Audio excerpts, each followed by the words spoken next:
একটি মাত্র স্পট ঘোরার উদ্দেশ্যে কিভাবে 3টি স্পট ঘুরে আসলাম সেই সব ডিটেলস থাকবে এই ব্লগে। হ্যালো এভরিওয়ান, কি অবস্থা সবার? সবাই কেমন আছেন? আই হোপ সবাই অনেক বেশি ভালো আছেন। তো চলুন নতুন একটি ব্লগ শুরু করা যাক। আপনারা ইতোমধ্যেই দেখেছেন আমি মহেরার জমিদার বাড়ি ঘুরতে গিয়েছি। মূলত আমরা মহেরার জমিদার বাড়ি ঘোরার উদ্দেশ্যে বের হয়েছিলাম, কিন্তু আমরা এর মাঝপথে নবাব বাড়ি এবং ধনবাড়ি মসজিদটাও ঘুরে এসেছি। কিভাবে একদিনে 3টি স্পট ঘুরলাম সেই সব কিছু আপনাদের সাথে শেয়ার করছি। তো সকালবেলা ঘুম থেকে উঠেই রেডি হয়ে বাসা থেকে বের হয়ে পড়েছিলাম। তো এরপর চলে আসলাম বাইপাসে, যেখান থেকে ধনবাড়ির বাস পাওয়া যায়। তো এখন আমরা বাসে করে নবাব বাড়ি পর্যন্ত এসেছিলাম, কিন্তু একটা বিয়ের প্রোগ্রামের জন্য পুরোটাই বুকড ছিল, এজন্য আমরা ভেতরে যেতে পারিনি। তো এরপরই আমরা চলে আসলাম ধনবাড়ি মসজিদে।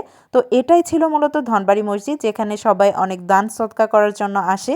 তো এটা অনেক বেশি সুন্দর ছিল।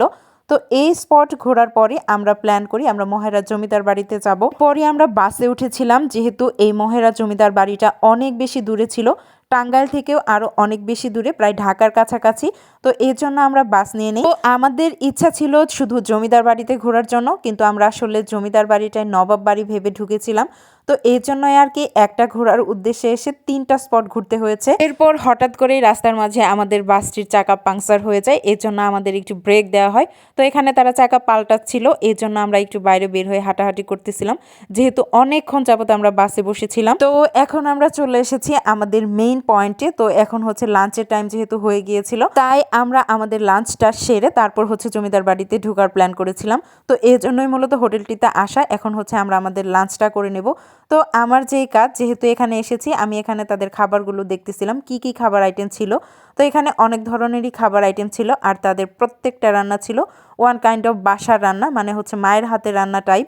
জমিদার বাড়ির ভেতরে ক্যান্টিন আছে, সেখানেও খাবার পাওয়া যায়, তবে অনেকেই বাইরে থেকে খাবার খেয়ে নেয়। তো আমরা বাইরে থেকে খাবার খাচ্ছিলাম। তো এখানে প্রথমে নিয়েছিলাম করলা ভাজি, তারপর নিয়েছিলাম হাঁসের মাংস, এবং এরপর নিয়েছিলাম হচ্ছে মাছ ভর্তা। তো সবগুলা খাবারই অনেক বেশি মজা ছিল। তো এটা ছিল আমাদের জমিদার বাড়িতে এন্ট্রি করার আগ পর্যন্ত। নেক্সট ভিডিওতে আপনাদের সাথে শেয়ার করব কিভাবে আমরা জমিদার বাড়ির ভেতরে ঢুকলাম এবং কি কি করলাম।